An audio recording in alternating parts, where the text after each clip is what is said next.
Քաղաքական հաշվեհարդարների գագաթն են անվանում Փաշինյանի դիմախոսները երկրորդ նախագահին 2 ամսով կալանավորելու դատարանի որոշումը։ Նրանք վստահ են, որ Ռոբերտ Քոչարյանին բանտում են Ալիևի պարտադրած նոր զիջումներից առաջ հնարավոր դիմադրությունը կանխելու նպատակով։ Խնդիրն այն է, որ մեզ բոլորիս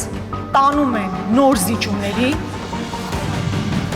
Երկրորդ նախագահ Ռոբերտ Քոչարյանը Գրիգոր Լուսավորիչ բժշկական կենտրոնից տեղափոխվել է ԱԱԾ մեկուսարան, պաշտպանները բողոքարկելու են կալանքի որոշումը։ Առաջարկում եմ իրավապահ մարմիններին զբաղվել քաղաքացի Նիկոլ Փաշինյանով։ Չի ուզում ընդունել Փաշինյանը, որ հենց իր սպառնալիքն է հուշել Քոչարյաններին սպասվող հետապնդումների մասին, նա իրավապահ համակարգում խլուրտերի փնտրտուք է հայտարարել։ Գտնելու ենք այդ ուտեչկա տվողների եւ ես չեմ նախանձում, թե նրանց հետ ինչա տեղի ունենալ։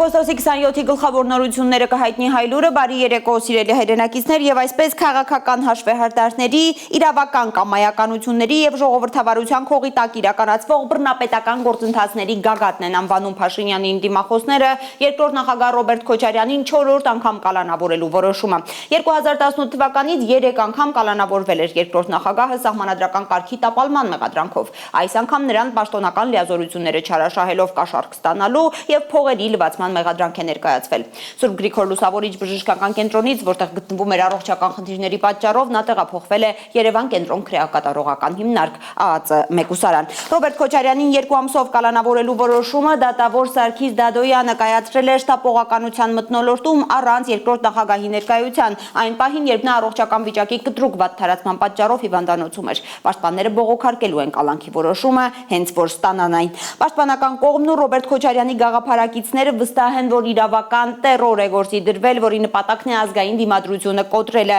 Նույնիսկ Ոզնուն է հայտնի, որ Ռոբերտ Քոչարյանի նկատմամբ իրականացվողը քաղաքական հետապնդում է, խորհրդարանում հայտարարել են ընդդիմադիր պատգամավորները։ Նրանց ելույթներին Արփի Սուքիասյանն է հետևել։ Հանգիստ էր,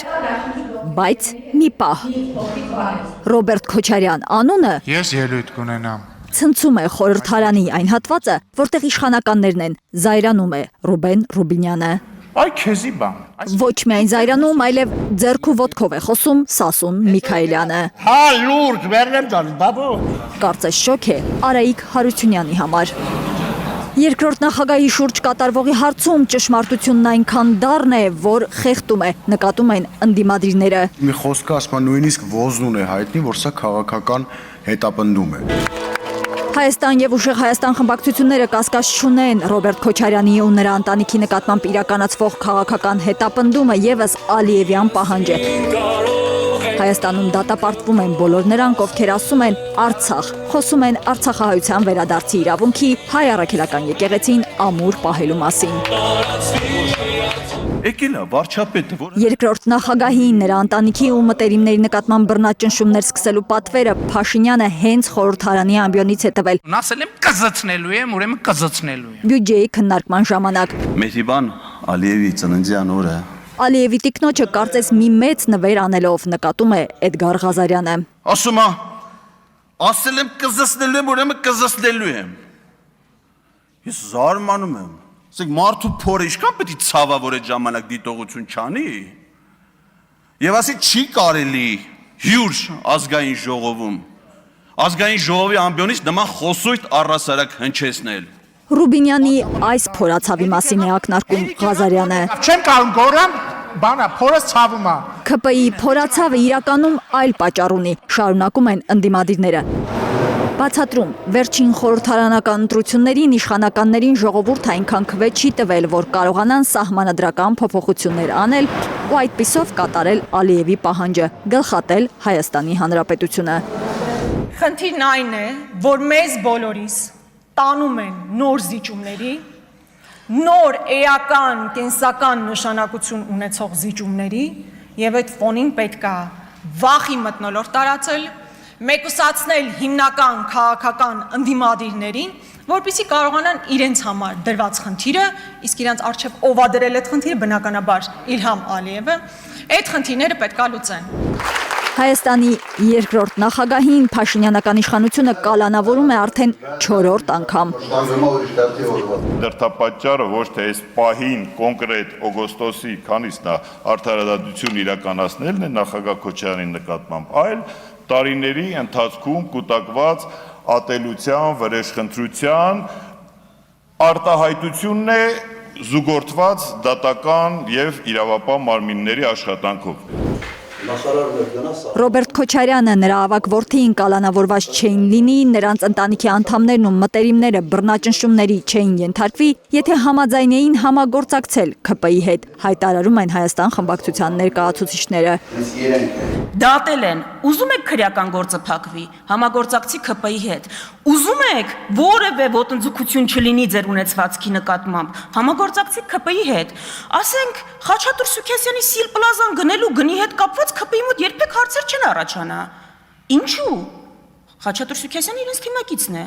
Այստեղ նստած մարդկանց ու ընտանիքի անդամները անցնում են քրեական գործերով ու դատական վճիռներ կա։ Կյանքում չեն գա ասի հանցագործ թալանչի։ Ինչի, իրանց հետ են։ ՔՊ-ն Հայաստան դաշինքին չի ներում, իրենց հետ 8 տարի շարունակ չպայմանավորվել է, իշխանության դեմ պայքարել է, պնդում են ընդդիմադիրները։ Ես չգիտեմ հիմա ձեր ընտրողներին ինչ եք ասում, ասում եք,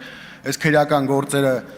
հարուցել ենք, որ ինչը վերադարձնենք ձեզ։ Ինչ եք ասել եք, երևի Toyota-ն կապարակնքում ենք, բոլորիդ Corolla ենք բաժանելու, մի մասին ով մեր մոտ շտաբի պետ այլել, Prado-ներ ենք բաժանելու, տենց եք ասելու։ Ասելն այլ բան է, անելը այլ։ Մոնումենտի առգրաված տունն էլ ՔՊ-ն խոստանում էր ժողովրդին տալ։ Տվել է իր սրտի գործարար Նարեկ Նալբանդյանին, հիշեցնում է Աննա Գրիգորյանը։ Հովիկ Աբրահամյանի տանը դուք եք ապրում, թե Նարեկ Նալբանդյանն է ապրում։ Հեծը, որ հայտարարվում է, որ խլվել է, որպեսզի վերադարձվի ժողովրդին, ինչ ժողովրդին է դա վերադարձվել։ Այո, Ռոմանոս Պետրոսյանը բավականին բարձր աշխատավորцով այնտեղ աշխատում է, ՔՊ-ական բոլոր այն անհատները, ովքեր նաև ինչ որտեղ աշխատանքի խնդիր ունեն, այնտեղ տեղավորված աշխատավարձ են ստանում։ Մուլտի վելնեսը մի օրում դառնում է Երևան վելնեսը, մի մարդը, որ աբանիմենտի համար փող էր տալիս, հիմա գնում է, այստեղ է փող տալիս, խլվել է։ Խլվել է, նշանակվում են մարդիկ այդ բոլոր բիզնեսներում, որոնք ուղիղ փոխկապակցված են ՔՊ կուսակցության հետ։ Ապշած են ընդդիմադիրները ՔՊ-ականների կոռուպցիայի, քաղաքական հետապնդումների մասին պատկերացումներից։ Այսինքն Վիլեն Գաբրելյան ձեզ կացնահարել են։ Չէ, հարցն ուղիղ իմաստով մի հասկացեք։ Քրիստինե Վարդանյանը փորձում է բացատրել, թե որքան իր խոսքով աբսուրդային է ԱԺ պաշտպանության հանձնաժողովի նախագահ դարձած Վիլեն Գաբրելյանի ընկալումը քաղաքական հետապնդման մասին։ Վիլեն Գաբրելյանը ասում է, քաղաքական հետապնդումը մենակ են, երբ որ ԱԱԾ-ն գալիս է ասում է կամ քաղաքականությունից դուրս արի, կամ ընտանիքիդ կկորցնեմ։ Այսինքն կա ԵԽԽՎ ստանդարտ քաղաքական հետապնդման ու Վիլեն Գաբրելյան ստանդարտ քաղաքական հետապնդման։ Այսինքն Վիլեն Գաբրելյան ձեզ կացնահարել են։ Չէ, ակնհայտորեն չեն կացնահարել։ Ուրեմն եթե չեն կացնահարել, ձեր նկատմամբ որևէ քաղաքական իրավունք Հայաստանում չի բանարը խախտվել։ 100 տարի առաջ կացնահարում էին ընդդիմադիրներին։ Եթե հիմա չեն կացնահարում, ուրեմն խնդիր չկա։ Ընդդիմադիրների նկատմամբ վարչապետի մակարդակով ուղղորդված հետապնդումների մի փաստարկել են վկայակոչում ընդդիմադիրները։ Քանի հոգի է դատապարտվել Ադրբեջանում։ Ոչ ոք, շարունակում է Խաչատրյանը, պնդում Փաշինյան-Ալիև փոխշահավետ գործարքը պարզից էլ պարզ է։ Ադրբեջանում հետապնդվում են Արցախի վերադարձի մասին խոսողները, իսկ Հայաստանում այդ թեման բարձրաձայնողները։ Փաշինյանական Հայաստանում ու Ալիևյան Ադրբեջանում Արցախ անունը նույն սև ցուցակում է։ Արփիս Քեսյան, Նորե Շարբաթյան, Անի Ղանդիլյան, Հայլուր։ Բայց իր քաղաքական գլխավոր հակառակորդի հետ հաշիվները մաքրած չի համարում Փաշինյանը, այսօր կառավարության նիստից հետո նա նոր որակի սպառնալիքների տիրույթ է մտել։ Հայտարարել է, թե Ռոբերտ Քոչարյանը պետք է ապրի միայն թոշակով ու իրավապահ համակարգում խլուրդների փնտրտուքի մեկնարկն է տվել։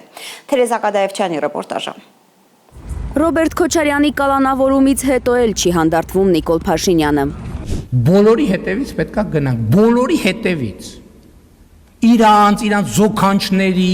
քենիների, աներձակների, բոլորի հետևից գնալու ենք։ Սպառնալիքների մի նոր տարափ է սկսում իր քաղաքական հակառակորդների հասցեին, կասկածում, որ նախագահներն ու նրանց զավակները կարող են տաղանդավոր բիզնեսմեններ լինել։ Ոչ մեկ չարդ չի տալիս։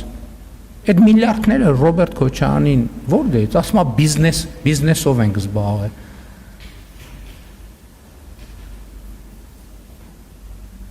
Ում են ձեռ առնում։ Այսինքն հիմա, մենք իրանք այդքան տենց ուժեղ բիզնեսմեն են։ Իր կասկածի արգումենտն այն է, որ ինքն էլ է երկրի ղեկավար, բայց միլիոնատեր չէ։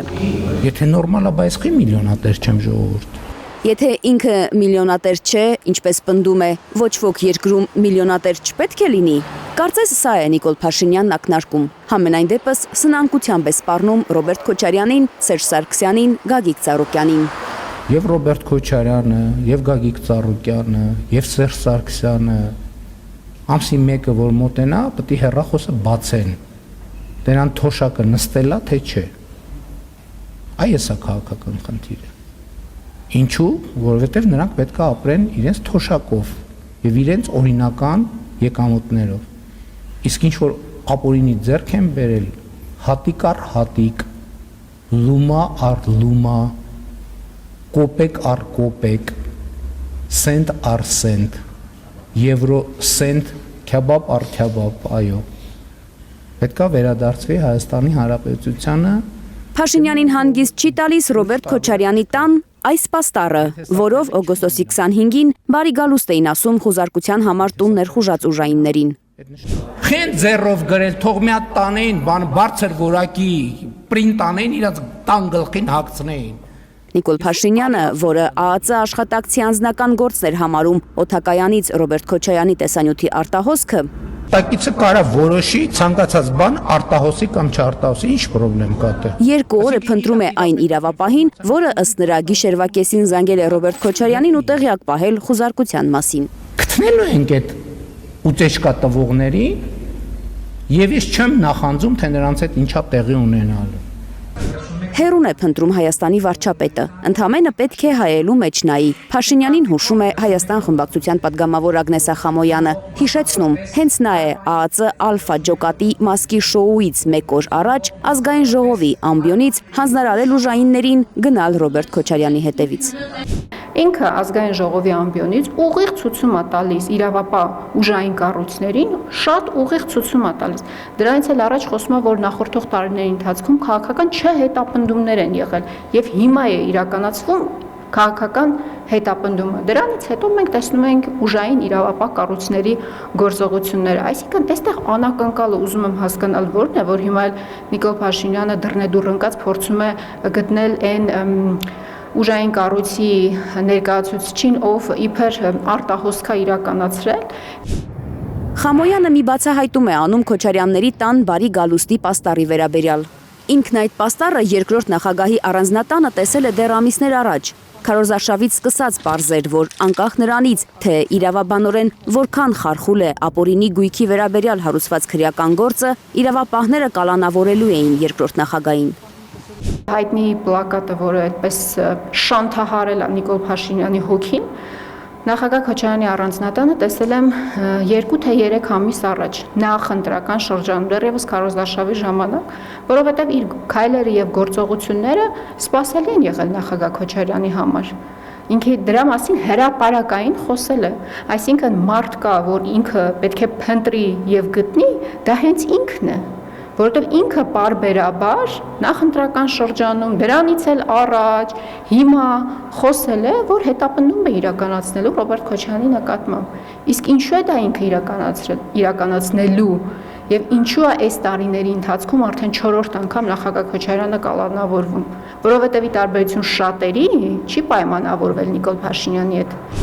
Ռոբերտ Քոչարյանի կալանավորումը Նիկոլ Փաշինյանի անձնական վրեժխնդրությունն է ըստ ընդդիմադիր падգամավորի։ Սա Նիկոլ Փաշինյանի անձնական վրեժխնդրությունն է Ռոբերտ Քոչարյանից, անձնական վրեժխնդրությունը, որը իր մեջ կուտակվել է 2 տասնամյակից էլ ավել։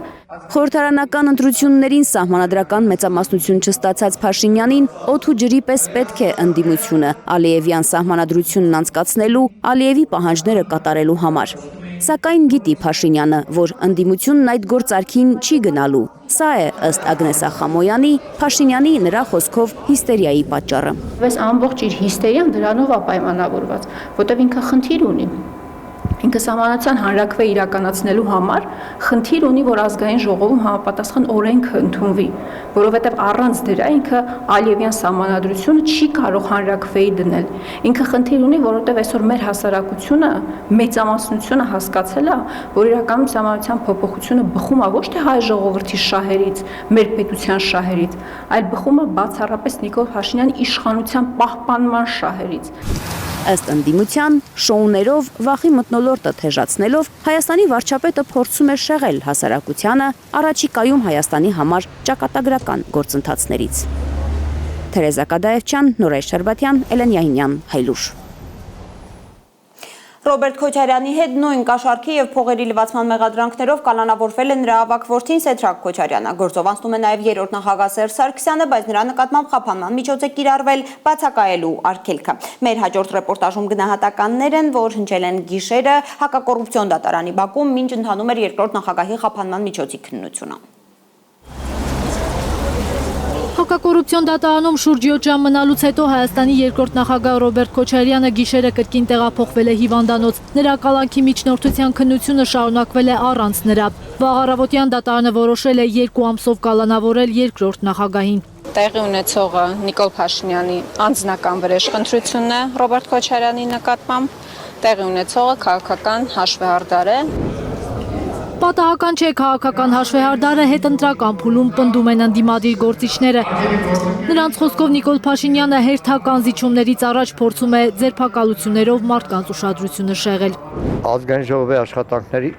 սկզբից ի վեր մենք հարցապնդում էինք անում Տիգրանաշենի մասին։ Վերջում այդ ադրբեջանցիների փառապսակը թողեցին Նիկոլ Փաշինյանին, որ ինքը հայտարարի։ Այլևս բաց քարտերով նախընտրական շրջանում այդպես չէր, բայց հիմա բաց քարտերով խոսում են բոլոր զիջումների մասին, բոլոր զիջումների, որ ինքը խոստացել է Ադրբեջանին։ Եվ դա պետք է դրանից շեղի։ Երկրորդը զինված ուժերում այս տիրող իրավիճակը, որ հասարակության մոտ ցնցում է առաջացնում ամեն օր, շեղել դրանից, իր 8 տարվա պաշտոնավարման ընթացքում իր համար փորձված մեթոդներից մեկն է, ինչ որ քրեական գործով, ինչ որ ձերբակալությունով շեղելու հասարակության ուշադրությունը խորքային հարցերից։ Մտածող մարդկանց համար ակնհայտ է, թե ինչ աղետների առաջ է կանգնած երկիրը եւ ինչ է անում Փաշինյանը, նկատում է երկրորդ նախագահի գրասենյակի ղեկավար Բագրատ Միկոյանը։ Բոլորը արտանում են, առաջինը հեռախոսը նայում են, կանշոր մի բան լրատվամիջոցից օգտվում են, տեսնեն այսօր ինչ արհավիրք կա տեղի ունեցել կամ տեղի ունենալու։ Դուս պերմանենտ մենք պետքա սպասենք շատ վատ բաների, դեվ երկրի ղեկին իսկապես մարդա, ով կարգ մինիմում adekvat չի։ Ըստ Գեղամ Մանուկյանի միայն երկրորդ նախագահի կալանքով չի սահմանափակվի Նիկոլ Փաշինյանը։ Ազգային ժողովի ամբիոնից ուղիղ հրահանգներ իրավապահներին դեռ կլսվեն, վստահեցնում է Հայաստան խմբակցության պատգամավորը։ Այս 2-3 օրվա այն հիստերիան, որ կար ազգային ժողովում, դատավորների վրա մաթափ տալ, իրավապահներին ամբողջությամբ հանձնարարական տալը, ինքը հեռահար նպատակներ է, այսինքն մեկ քայլով երկրորդ նախագահով չի սահմանափակվելու եւ շարունակվելու է ռեպրեսիվ համակարգը։ Նիկոլ Փաշինյանի կրքերը բավարարող իրավապահ համակարգը հաշվի չի առել նույնիսկ երկրորդ նախագահի առողջական վիճակը, նշում է Աննա Գրիգորյանը։ Նախագահ Քոչարյանը ստնդավորվել էր եւ դրանից հետո ակնհայտորեն որոշակի ժամանակահատված կա, որ նման միջամտությունից հետո պացիենտը պետք է որոշակի պայմաններում պահվի եւ որոշակի առօրյա ունենա, բայց հիմա հասկանալի է, որ քանի որ հրամանը իջեցված է, հնարավորինս արագ փորձելու են ժամկետների մեջ տեղավորվել, որպեսզի բավարարեն Նիկոլ Փաշինյանի այս բոլոր կրքերը, այտենց բոլորին նստացնելու, այս պատվերները պետք է իրականացնեն։ Արամ Վարդևանյանի խոսքով մեղադրանքը, որով կալանավորել են Ռոբերտ Քոչարյանին, իրավական տեսանկյունից լուրջ հարցեր է առաջացնում, քանի որ գործի վաղեմության խնդիր կա։ Եթե ես արդեն իսկ ձեզ բացահայտում եմ 2018 թվականից բացահայտված մի իրավիճակ, ոնց կարող է 2026 թվականին լինի այնպիսի մի իրավիճակ, որ այդ ինտենսիվությունը լինի, որ կալանքի հարց էլ առաջանա։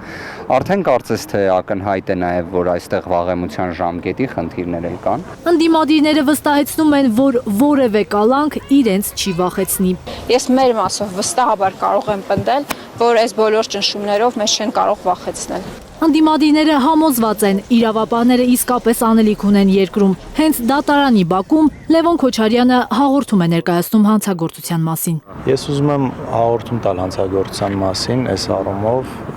իսկապես ես գիտեի, որ գալու են, ու դա իմացել եմ Նիկոլ Փաշինյանից, ինքը դրա մասին խոսել է թե նախընտրական շրջանում, թե հատկապես վերջում Աժե Ամբիոնից, կոնկրետ Աժե Ամբիոնից խոսել է դրա մասին, այնպես որ առաջարկում եմ իրավապահ մարմիններին զբաղվել քաղաքացի Նիկոլ Վովայի Փաշինյանով, որ նախորոք տեղեկություն է հայտնում գործով մանրամասների հետ կապված։ Զարուհի Իսահակյան, Նորայր Շարբաթյան, Եվան Իղանդիլյան, Հայլուր։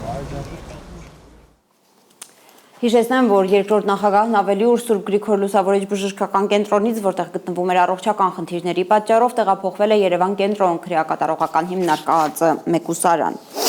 Այսօր խորհրդարանում ԿՊԱ-կան պատգամավոր Սասուն Միքայելյանը, որ ինչպես գիտեք հայտնի է Թավշյա հեղափոխությունը ավելի կարևոր էր, քան Արցախյան ազատամարտը սկանդալային հայտարարությամբ, առանց հերթագրման հանկարծ բարձրացել է ամբիոն ու հիշել հոկտեմբերի 27-ը։ Այսօր եկել եք արդարացնում եք նախորդ իշխանություններին։ Այն ժամանակ ամբողջ աշխարհի առաջ օրինական գնդակահարում էին օրենսդիր մարմնում, ասել է ԿՊԱ-կանը։ Նրան արձագանքել են ընդդիմադիր Հայաստան խմբակցության պատգամավորները, հիշեցնելով, որ 8 տարվա ընթացքում իշխանականները հնարավորություն են ունեցել իրենց հետաքրքրող բոլոր հարցերը տալ գլխավոր դատախազին։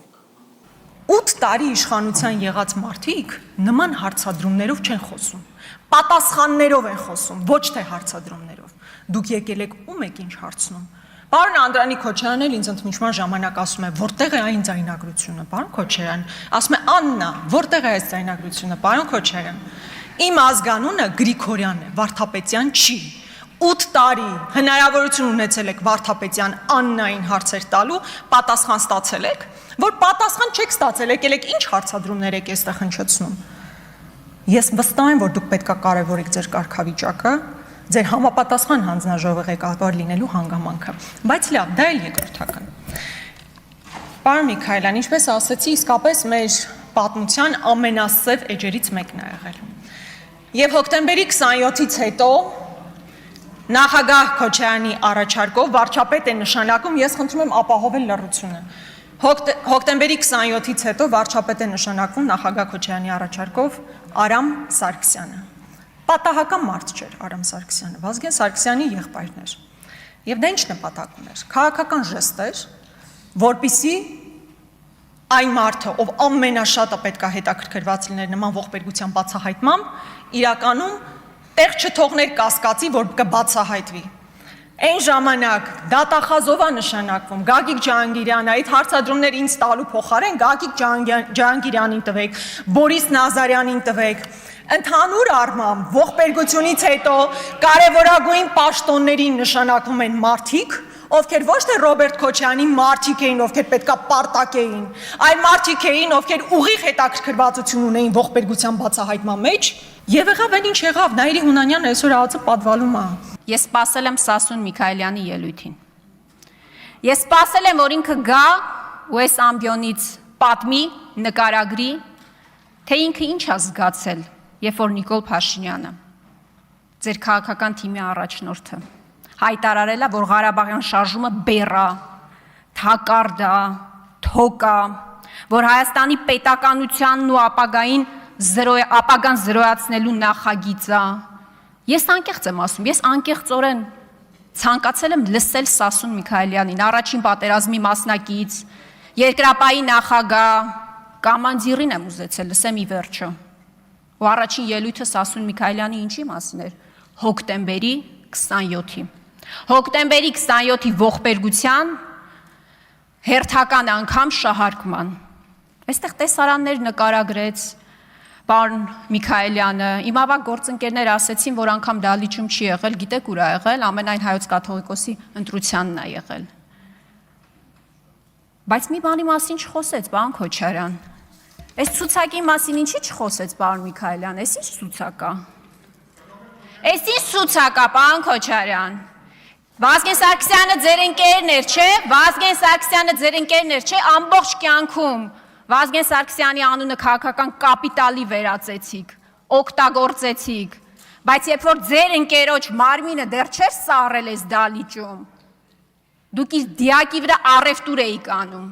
Այո, դուք առևտուր եք անում իր դիակի վրա։ Ու հետո ամբողջ կյանքում Վազգեն Սարգսյանի անունը օգտագործեցիք։ Բայց հետո ինչ արեցիք դուք։ Վազգեն Սարգսյանի անունը օգտագործելով դուք իր կյանքի ամբողջ նպատակը տանուլ տվեցիք։ Բայց նորից եմ ասում, երբ որ իր դիակը չէր սառը, դուք հեղաշրջում էիք ուզում անել։ Ասում եմ ցարի բոգն էր Ռոբերտ Քոչարյանը։ Այդ ցարի բոգի առաջ պաշտոնները ձեր մեջ էիք արել ու իշխանություն էիք ցանկանում վերցնել։ Պարոն Քոչարյան այստեղ հետաքրքիր հարցադրումներ է անում։ Ասում է, այո, ես էլ պետք է հարցեր տամ դատախազին։ Ես էլ հարցեր ունեմ, պարոն Քոչարյան, նույն հանձնաժողովում ենք լինել, ուրախ եմ։ Օրինակ դուք ինչի՞ չեք հարցաքնվել այս տարիների ընթացքում, այս ցուցակով։ Դուք ինչի այս ցուցակով չեք հարցաքննել։ Դուք եք 8 տարի շարունակ շարքում հոկտեմբերի 27-ը ու ամեն առիթով փորձում մեղադրանքի սլակները ուղղել Ռոբերտ Քոչարյանի դեմ։ Ես նոր եմ հասկանում, թե երիտասարդ սերնդին ոնց են այսքան տարի մոլորեցրել հոկտեմբեր 27-ով, մարտի 1-ով։ Բայց գյուղից մարդ կա, Ժորժ ջան, այստեղ։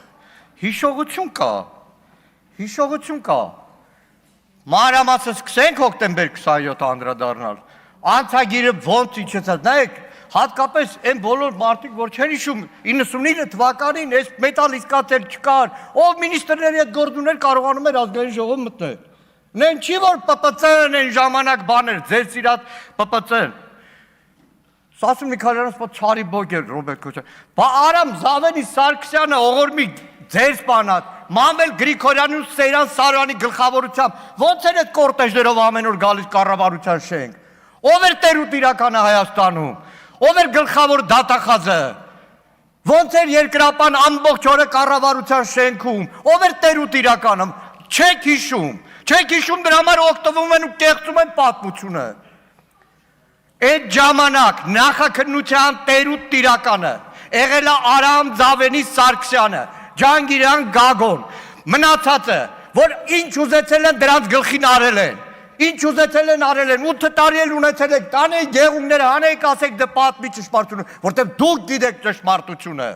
որտեղ դուք գիտեք, ինչ վերաբերում է Վազգեն Սարգսյանին, ժողովուրդ,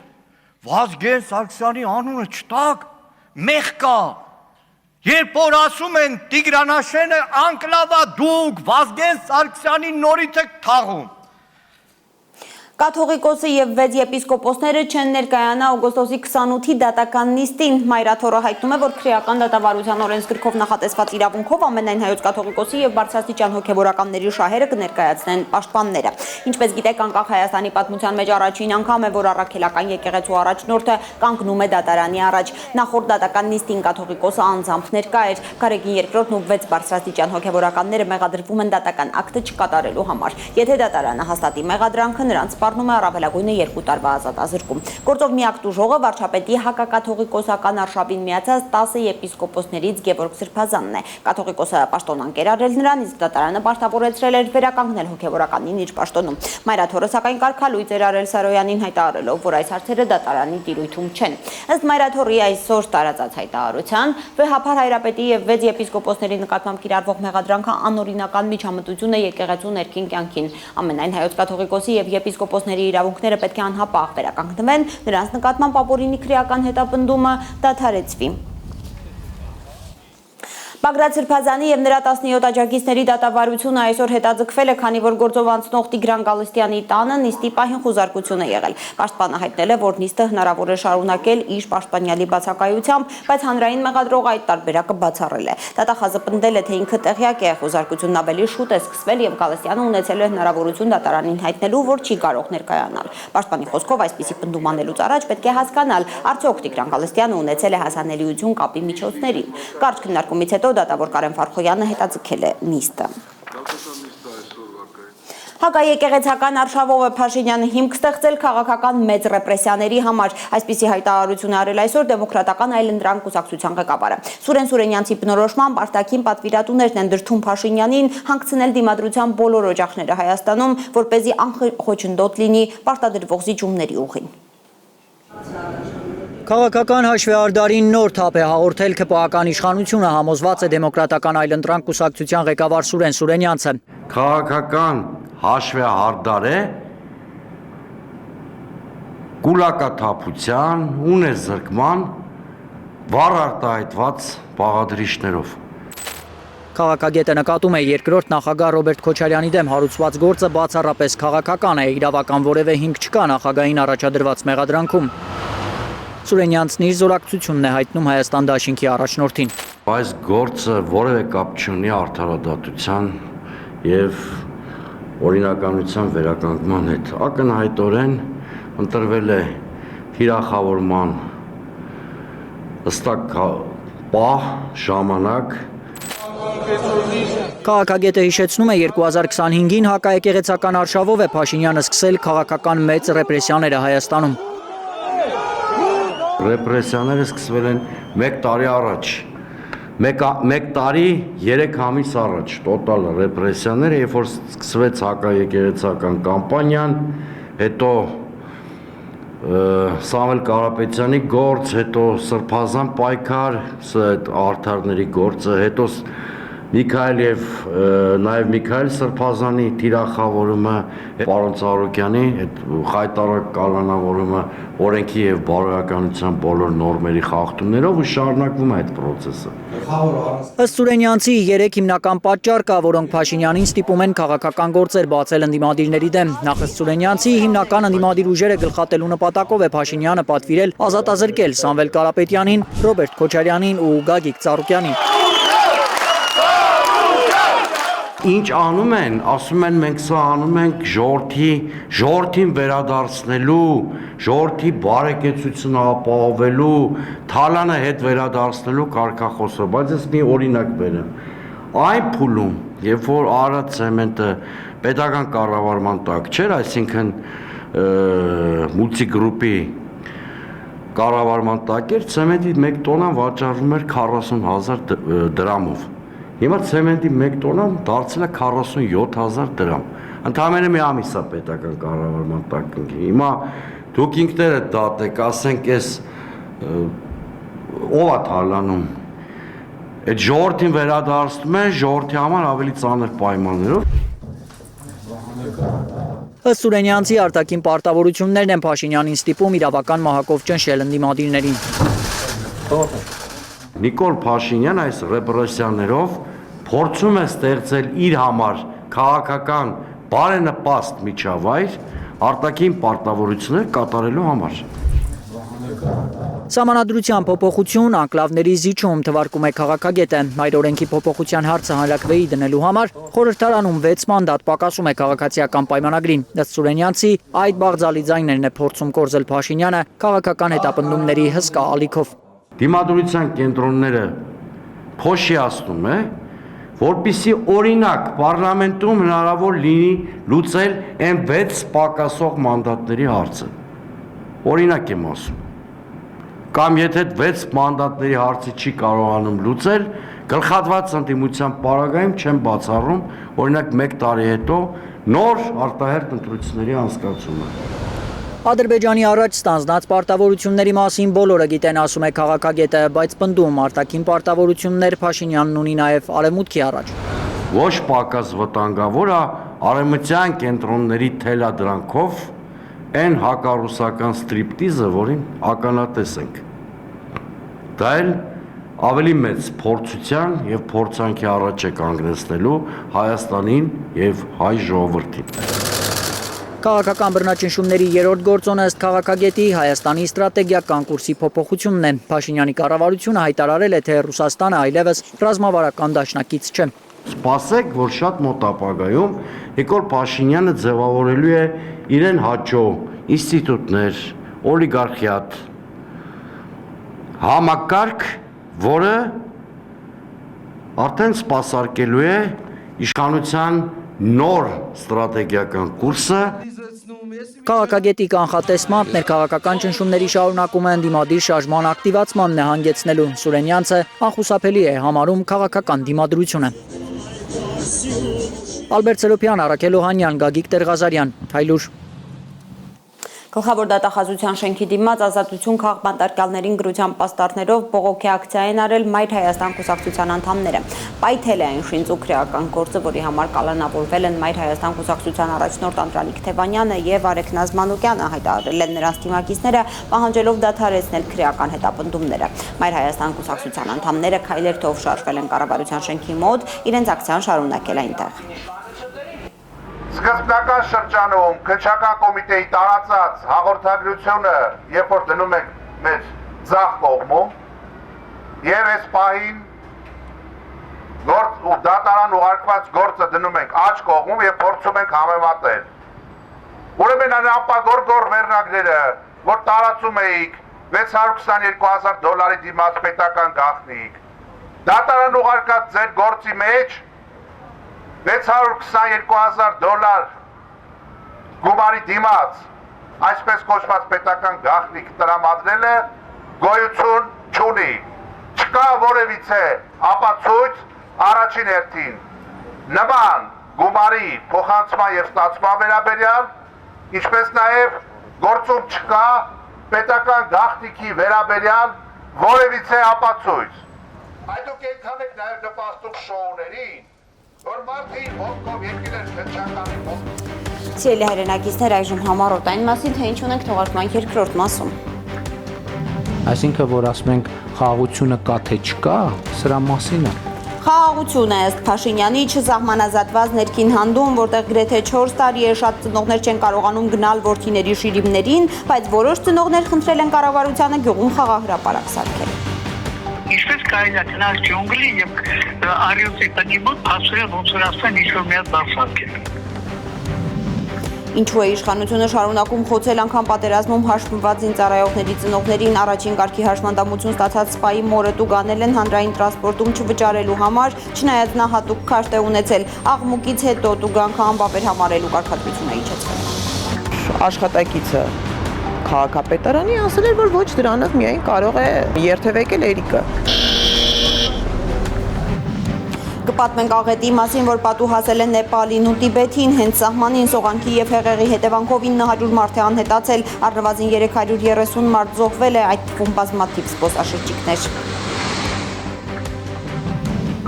Սպասեք նաև վերջին նորություններին ռուս-ուկրաինական ճակատից Զելենսկին հանձնարարել է ուժեղացնել Դոնեցկի պաշտպանությունը, Ռուսաստանը նոր տարածքների իշխողության տակ առնելու մասին է հայտնել։ Սլավյանսկի արևելյան ծայրամասերին մոտ 4 կիլոմետր է մնացել։ Եվ այսպես խաղաղություն է ըստ Նիկոլ Փաշինյանի չսահմանազատված ներքին հանդում, օրինակ, որտեղ գրեթե 4 տարի է շատ ծնողներ չեն կարողանում գնալ որդիների շիրիմներին, բայց որոշ ծնողներ խնդրել են կառավարությանը գյուղում խաղաղ հրապարակ սարքել։ Արյուծի բնի մոտ շինարարություն անելու հետ են համեմատում այս նախաձեռնությունը ներքին հանդեցիներից շատերը, մանրամասները Գայանե Մովսիսյանը գիտի։ Գրեթե 4 տարի է ներքին հանդը երեք կողմից շրջափակած են պահում ադրբեջանցիները։ Գյուղի խմելու ջրի աղբյուրի ակունքը, եկեղեցին, գերեզմանատունը 240 հեկտար տարածք ադրբեջանցիներն օկուպացրել են 2021-ի 22-ի մարտերից հետո։ Որդիների շիրիմներին չեն կարողանում ծաղիկ դնել ներքին հանդեցիները։ Ոստանել է գերեզմանից ներքե։ Իրենցնել վեր է մնա գերեզման, չեն կարողանում գնանք։ Մենք իրավունք չունենք, մենք որ գնանք ականապատված է, կարողականներ լինի, ոչ թե կարող է դրացել։ Նոր հանգուցյալներին հողին են հանձնում Ծավ գետի ափին։ Մի օր գյուղի գերեզմանոցում վերահուղարկավորելու հույսով, ասում են գյուղացիները։ Մի մասին էլ թաղում են գյուղից 20 կիլոմետր հեռու Կապանի գերեզմանոցում։ Որն էլ բահանում է, ժամանակավորակապես մեկին բերել են գետի ափին թաղել, իսկ ով որ հնարավորություն չուներ, բերել աղապան։ Իրաց են դորը կամ դորը պետք է վերցնի կամ էլ հարազատի մոտ թաղելա, որ հետո հանի տան։ Այսինքն, որ ասում ենք խաղաղությունը կա թե չկա, սրա մասին է, որովհետև Խաղաղություն է ներքին հանդում, հայրենակիցներին հավատացնում է Փաշինյանը, ու դրա ապացույցն է, որ ծնողները խնդրել են գյուղում խաղաղ հրապարակ սարքել երեխաների համար։ Պարզա, որ սահմանազատում արված չի այնտեղ եւ այլն։ Պարզա, որ հարցեր կան։ Եթե դեռ սահմանազատված չէ Սյունիքի այդ գյուղը, եթե խոսք չկա, որ ադրբեջանցիները դուրս են գալու մեր հողերից։ Ինչպես է հպարտությամբ հայտարարում Նիկոլ Փաշինյանը խաղահրապարակ սարքելու մասին։ Զարմանում է 2024-ի փետրվարին ներքին հանդում զոհված Հրաչյա Հովհաննիսյանի եղբայրը։ Ինքն էլ է կռվել գյուղի պաշտպանության համար։ Ինչպես կարելի է գնալ ջունգլի եւ արյուսի տնի մոտ հասցրել ոնց որ ասեն ինչ-որ մի հատ բան սարքել։ Բայց կարելի է։ Ինչ է դա նշանակում։ Որ ցանկը դա դրուպեն նրանք խփեն։ 2022-ի երրորդյա մարտերից հետո ներքին հանդի դպրոցը ադրբեջանական նշանառության տակ է։ Գյուղում 12 դիր գրաված ադրբեջանցիները անցած տարի քանդել են ներքին հանդի հայրենական մեծ պատերազմի զոհերի հուշարձանն ու դրա տեղում զորանոց կառուցել։ Ադրբեջանցիների վերահսկողության տակ է նաև գյուղի արոտավայրերի մեծ մասը։ Տեղից հեռու գնամ, որ մենք կարողանանք մոտիկանանք մեր դաշտերին։ Ճիշտ է, մենք չենք մշակում ոչ մի բան։ Դրականապատ ոստարացկա ցավտան։ Ակմետ հետո սանդատին մի չի թողնի, որ մտնենք։ Արբայրամություն ենք։ Հավատում է Փաշինյանի խաղաղությանն այս տղամարդը ու կապ չունի, որ ադրբեջանական դրոշներ են դնկված իր տան դիմաց։ Տեսնում է, թե ինչպես են ադրբեջանցիները հատում գյուղի անտառները, ամրացնելով դիրքերը։ Եվրամիությունից գալիս են նկարումներ են անում վերևներում, որ այդ գերեզմանոցի հարցը ուզում են լուծեն։ Նա ընթացտան, որ գյուղացիք գնան, դա մի քիչ բաց ընկերա, չգիտեք ոնց կլինի, բայց ասում են կլինի բանիսի։ Հեռադիտակներով իրենց գյուղի տարածքում շրջող եվրոպացիների հետ է հույս կապում այս տղամարդը։ Սա շատ խորհրդանշական է, Շատ խորհրդանշական է ներքին հանդեցիների հույսը ըստ Նիկոլ Փաշինյանի։ Գահանա Մովսիսյան, Գագիկ Տեր-Ղազարյան, Հայլուր։ Ինչու է իշխանությունը շարունակում խոցել անգամ պատերազմում հաշմված ծառայողների ծնողներին։ Առաջին կարգի հաշմանդամություն ստացած սպայի մորը տուգանել են հանրային տրանսպորտում չվճարելու համար, չնայած նա հատուկ քարտ է ունեցել։ Ճիշտ է, ավելի ուշ տուգանքը անվավեր համարելու կարգադրություն է իջեցվել, բայց դա հաջորդել է միայն մեծ աղմուկին։ Մի թղթի կտոր վրան գրված 15,000 դրամ վարչական տուգանք։ 44-օրյա պատերազմի մասնակից առաջին կարգի հաշմանդամություն ստացած սպա Էրիկ Գասպարյանի մորը Լուսինե Չիլ-Գևորքյանին Երևանի քաղաքապետարանի տրանսպորտային վերահսկողության աշխատակիցները տուգանել են հանրային տրանսպորտում չվճարելու համար։ Իրականում ամիսներ առաջ հենց քաղաքապետարանն ու վարչական շրջանն էին Լուսինեին անվճար երթևեկության քարտ տրամադրել, որպես օգնություն, որպեսզի մայրը կարողանա ամեն օր այցելել զինվորի տուն, խնամելու ծայրահեղ ծանր վիրավորում ստացած որդուն։ Մորը որպես առաջին կարգի հաշմանդամ զինվորի խնամակալ օգնության կարգով տրամադրում են տրանսպորտային միջոցի քարտ եւ Լուսինեի ինձ հայտնած տեղեկություններով ասում այդ քարտի տրամադրումը տևել է մոտավորապես 1 ամիս, որ թաղապետարան, քաղաքապետարան, ինչ որ գործընթաց է անցել եւ այլն, տենց շատ sense բերել են, ձեզ օգնություն ենք տալիս այս քարտը, գնացեք ձեր տղայի մոտ եկեք, բան գոնե այս մի բանով ձեզ օգտակար լինենք։ Տուգանող աշխատակիցը պատճառաբանել էր, թե քարտից կարող է օգտվել բացառապես հաշմանդամություն ունեցող զինծառայողը։ Մինչդեռ առաջին կարգի հաշմանդամություն ունեցող սպան, ով 2020 թվականի նոյեմբերից կյանքի ու մահվան կռիվ է տալիս, ֆիզիկապես ի վիճակի չէ ինքնուրույն շարժվել։ Աշխատակիցը քաղաքապետարանի ասել էր, որ ոչ դրանով միայն կարող է ուրեմն երթևեկել Էրիկը։ Ես միգուցե շատ կոպիտ հնչի, բայց ինձ ասում է ասեիր, հա գնացեք, զինվորի տանն է։ Էրիկին առաջարկեք, թող գա օգտվի։ Միջադեպի մասին սոցիալական ցանցերում աղմուկից եւ հանրային լայն արձագանքից հետո քաղաքապետի կարգադրությամբ Լուսինե Չիլ-Գևորքյանի նկատմամբ կազմված վարչական իրավախախտման արձանագրությունը չեղարկվել է։ Մեր խնդիրը չի, թե քարտը ում է տրամադրվում եւ հաստատ ոչ Էրիկի խնդիրն է, ոչ Լուսնեի խնդիրն է։ Դա իրենց պարտականությունն է, անում են մի բան, ուրեմն թող պատշաճ անեն։ Ներկայացնում են, որ մարդուն օգնություն են տրամադրում, ուրեմն թող այդ օգնությունը անեն ըստ ընթացակարգի, ըստ գործող կարգի։ Պետք չի ցույց տալ պատրանքային օգնություն, հետո մարդուն դնել այդ վիճակի մեջ։ Փաստաբանը վստահ է, եթե լռեին այսօր զինվորի մայրը պետք է վճարեր անհեթեթ տուգանքը։ Լուսինե Մարտիրոսյանի խոսքով անվճար երթևեկության քարտը նվեր կամ ողորմություն չէ, դա տարրական պարտականություն է հերոսների ու նրանց խնամող ծնողների նկատմամբ։ Իրենք պարտավոր են ամեն րոպե, ամեն վայրկյան այդ երեխեքի համար։ Իրենք կլինեն երկրային թե երկնային հերոսներ։ Չպետք է այդ երեխեքի ծնողները մի հատ էլ կողքից ինչ որ արհեստական, ինչ որ տեխնիկական խնդիրների պատճառով թեկուզ դիսկոմֆորտ ունենան։ Եթե զայրույթը այդ պահին ուղղակի ինքը թողներ իր մեջ եւ չլիներ իմ կողմից էլ, Հովհաննիսյան Աննայի կողմից էլ այս բարձրացումը, ես վստահ եմ, որ դա տենց ուղղակի անցնել գնալու էր։ Այս պատմությունը միայն մեկ տրանսպորտային քարտի կամ 15,000 դրամ տուգանքի մասին չէ։ Սա խոցված բարոյականության մասին է, որից այսօր տուժում են զոհված ու հաշմված զինծառայողների ծնողները, նշում է Մարտիրոսյանը։ Հիմա օրինակ հարց տանք Հայկի ծնողներին, ձեզ գնահատված զգում եք։ Ոնց կզգա Աննան իրեն գնահատված, երբ որ բոլորը սենց Հայկի լուսավոր կերպարը, հա, ու իմանում ենք Հայկի նկարը ջնջեցին։ Գալեան Աստղին հարց տանք, Արմինեին Հարությունյան հարց տանք,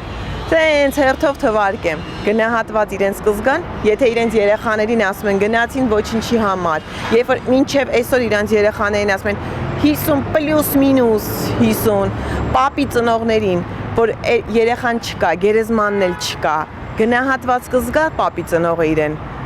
Մինչև այսօր չգիտի իր երեխան զոհվածների մեջ է, ուր է իր երեխան, մասունքը ուր, անհետ կորածների մեջ է։ Զարու Իսահակյան, Արաքել Օհանյան եւ Էլեն Յահինյան, Հայլուր։ Եվս երկու լուր օրենսդիրի օրակարգից ուժեղ Հայաստանի թեկնածու Իրինա Յոլյանը չի ընտրվել տարածքային կառավարման եւ շրջակա միջավայրի պաշտպանության հարցերի մշտական հանձնաժողովի նախագահ։ Արդեն երկրորդ անգամ այս հանձնաժողովի ղեկավարի պաշտոնում իշխող ԿՊ-ն չի ընտրել ուժեղ Հայաստանի թեկնածուին։ Առաջին ընտրության ժամանակ այդ պաշտոնում չէր ընտրվել Դավիթ Ղազինյանը։ Առանց իշխող ԿՊ-ի աջակցության ընդդիմադիր երկու խմբակցությունների ձայները չեն բավականացնում հանձնաժողովների ղեկավարներ ընտրելու համար։ Ընդդիմադիր ուժեղ Հայաստան խմբակցությունը այսօր նոր թեկնածու չի առաջադրել, բայց հանձնաժողովում թեկնածու առաջադրելու իրավունքը նրանց է պատկանում։ Խորհրդարանի 12 հանձնաժողովներից 11-ի նախագահներն են այս պահին ընտրված։ Երեք նախարարությունների անվանափոխության մասին նախագիծը այսօր խորհրդարանում ընդունվել է առաջին ընթերցմամբ միայն ԿՊԱ-կանների կողմձայներով։ Առաջարկվում է վերանվանել բարձր տեխնոլոգիական արդյունաբերության նախարարությունը բարձր տեխնոլոգիական արդյունաբերության եւ արհեստական բանականության նախարարություն, աշխատանքի եւ սոցիալական հարցերի նախարարությունը, աշխատանքի եւ բարեկեցության նախարարություն, իսկ արտաքին գործերի նախարարությունը արտաքին գործերի եւ միջազգային առևտրի նախարարություն։ Սա հարուցել է ընդդիմության դժգոհությունը։ Ես մտածում եմ արտգործ նախարարությունը կոչենք խաղաղության եւ թրիփի անվան արտաքին գործերի եւ վարդերի արտաքին առևտրի նախարարություն, դա ծիրուն կլինի։ Ինչ վերաբերում է արտաքին առևտուր եւ միջազգային առևտրի եւ արտաքին գործեր, թե լսենք ձեր տրամաբանությանը, արտաքին գործերի նախարարությունը պետքա կոչենք առևտրի նախարարություն բրծնենք։ Ստեղ իրոք խորքային փոփոխության այլն փոխանակ արտգործ նախարարությունը օժանդակի պրոֆիլային նախարարությանը, որը ապահովի որ մեծանա մեր միջազգային առևտուրը, հակառակն է կանում։ Արգնան պետք է աջակցի էկոնոմիկայի նախարարությանը եւ ոչ թե հակառակը։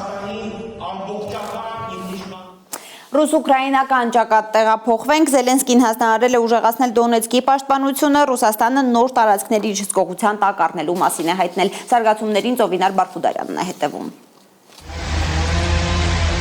Դոնեցկի կենտրոնում բնակելի թաղամասերի վրա ուկրաինական զանգվածային հարձակման հետևանքներն են ուսումնասիրում Ռուսաստանի քննչական կոմիտեի աշխատակիցները։ Ըստ տեղի իշխանության վիրավորվել է 8 մարդ, այդ թվում 2 անչափահաս։ Բազմաթիվ հարվածների հետևանքով վնասվել են քաղաքացիական ենթակառուցվածքներ, բնակելի շենքեր, ավտոմեքենաներ։ Դեպքի վայրում հայտնաբերվել են ենթադրաբար արտասահմանյան արտադրության խոշոր տրամաչափի զինամթերքի բեկորներ։ Դրանք կուղարկվեն փորձաքննության զինամթերքի կոնկրետ տեսակը պարզելու համար։ Կիևի բնակիչներն այս գիշեր նույնպես քաղաքի մետրոյի կայարաններում են անցկացրել։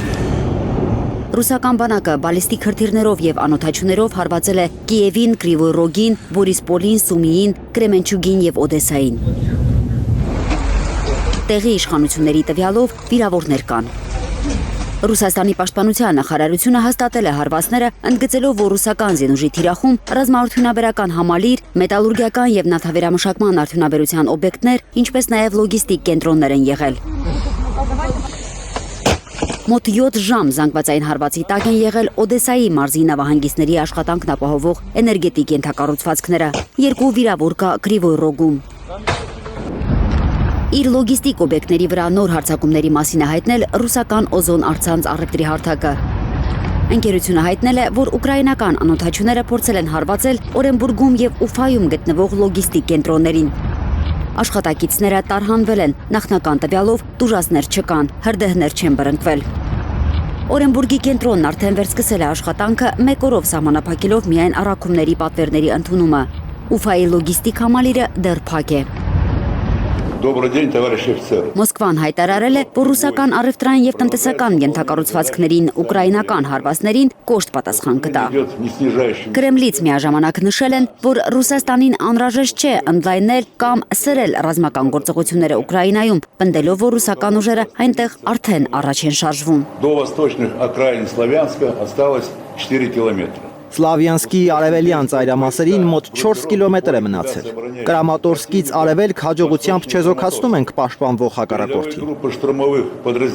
Գրոհային ստորաբաժանումների առաջխաղացման խմբերը մարտեր են մղում քաղաքի ծայրամասից մոտ 3 կիլոմետր հեռու գտնվող օդանավակայանի տարածքում։ Գերասիմովի հայտարարություններին բուռն են արձագանքել Ուկրաինայում։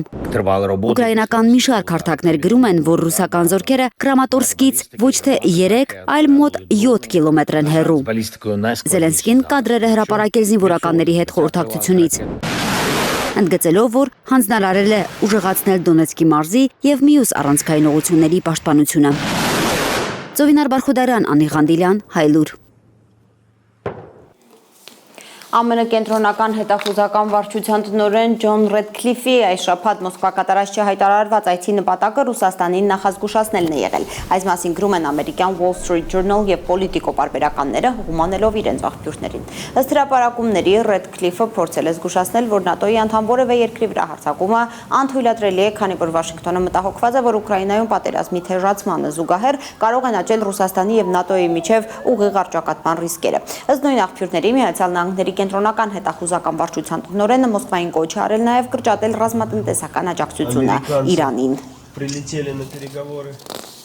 Իրանի արտաքին գործերի նախարար Աբբաս Արաղչին բանակցություններ է անցկացրել Քաթարի իր պաշտոնակից, միաժամանակ նաև վարչապետ Շեյխ Մոհամմեդ բին Աբդուլռահման Ալ Թանիի հետ։ Իրանի պետական հեռուստաընկերությունը հայտնել է, որ հանդիպումը տեղի ունեցել Թեհրանում, օրակարգով է եղել Հորմուզի նեղուցի հարցը։ Այցը տեղի ունենում Իրանի դեմ ամերիկյան նոր տնտեսական պատժամիջոցների ֆոնին։ Քաթարը, լինելով Իրանի ծոցի հարևանը եւ Միացյալ Նահանգների դաշնակիցը, հանդես է եկել որպես բանակցային միջնորդ, քանի որ անմիջական դեր է ունեցել հունիսին հրադադարի հաստատման գործում, նպաստելով, որ կարճ ժամանակով լռեն զենքերը։ Նախորդին Իրանի Իսլամական հեղափոխության պահապանների կորպուսը հայտարարել է, որ Իրանը եւ Օմանը համաձայնության են եկել ջրային ուղու եւ դրանից ստացվող եկամուտների բաշխման հարցում, սակայն ավելի ուշ իրանցի բարձրաստիճան պաշտոնյաներից մեկը հայտնել է, որ համաձայնագրի մանրամասները դեռ մշակման փուլում են։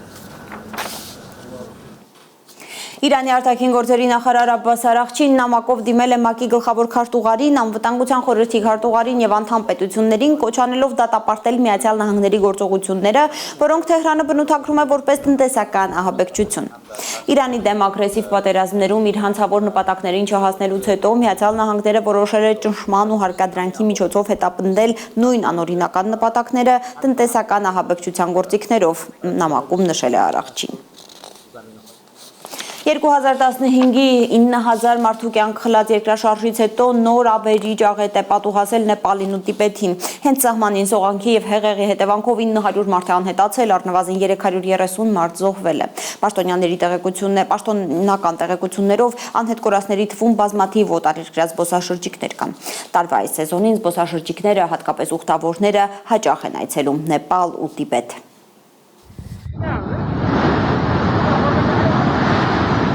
Ավելի քան 330 զոհի մասին է հայտնել Նեպալի ոստիկանությունը Տիբեթում մահացու սողանքի եւ հեղեղի պատճառով։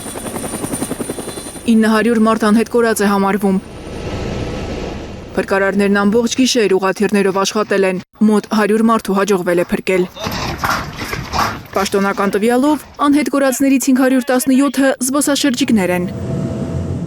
Նրանց թվում Միացյալ Նահանգների, Կանադայի, Հնդկաստանի, Մեծ Բրիտանիայի քաղաքացիներ կան։ Տարվա այս սեզոնին հատկապես ուխտավորները, հինդուներն ու բուդդիստներն են հաճախ այցելում Տիբեթ։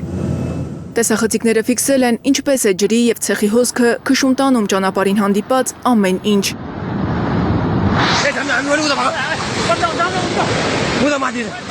Կադրերում երևում է, թե ինչպես են մարդիկ փորձում փրկվել։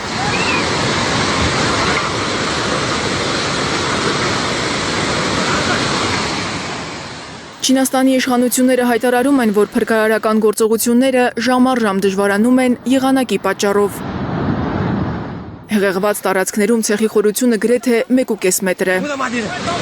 Օդերևութաբանները կանխատեսում են, որ հորդառատ անձրևներ են սպասվում հաջորդ 3 օրերին։ Նոր ջրհեղեղի վտանգ կա ըստ մասնագետների։ Երեկ առավոտյան տեղի ունեցած ողբերգության պատճառը ըստ Նեպալի պաշտոնյաների 4.4 մագնիտուդով երկրաշարժն է եղել։ Միացյալ Նահանգների երկրաբանական ծառայությունը հայտարարել է, որ Հիմալայներում սառցադաշտի մի մասը փլուզվել է բարձրադիր վայրերում, առաջացնելով աղետալի ջրհեղեղներ։ Ձնահոսքը հասել է Տիբեթում գտնվող Լեհենդի գետ, փակել այն, ամբարտակը փլուզվել է ու ահեղ ջրհեղեղ է սկսվել։ Սա Նեպալում վերջին 11 տարիների ամենաողբերգական աղետն է։ Միացյալ Նահանգները, Չինաստանը, Եվրամիությունը եւ Հնդկաստանը օգնություն են առաջարկել։ Հայաստանի արտգործնախարարությունը ցավակցություն է հայտնել Նեպալի եւ Չինաստանի իշխանություններին։ Մարիամ Ամերջանյան, Գագիկ Տերղազարյան, Հայլուր։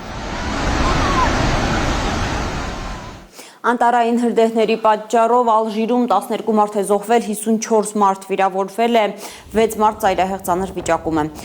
Ջիջել նահանգում կրակը բնակելի թաղամասերին է մոտենում, տասնյակ ընտանիքներ տարհանվել են։ Ալժիրում հուլիսից է սկսվել անտարային հրդեհների մահացու ալիքը, անցած ամիս 6 մարդ էր զոհվել։ Ըստ օդերևութաբանների առաջիկա օրերին ջերմաստիճանը մի քանի աստիճանով կնվազի։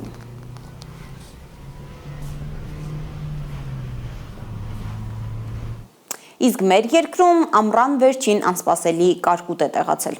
Ձվաչափ կարկուտի կադրերը լողի գյուլակարակ են։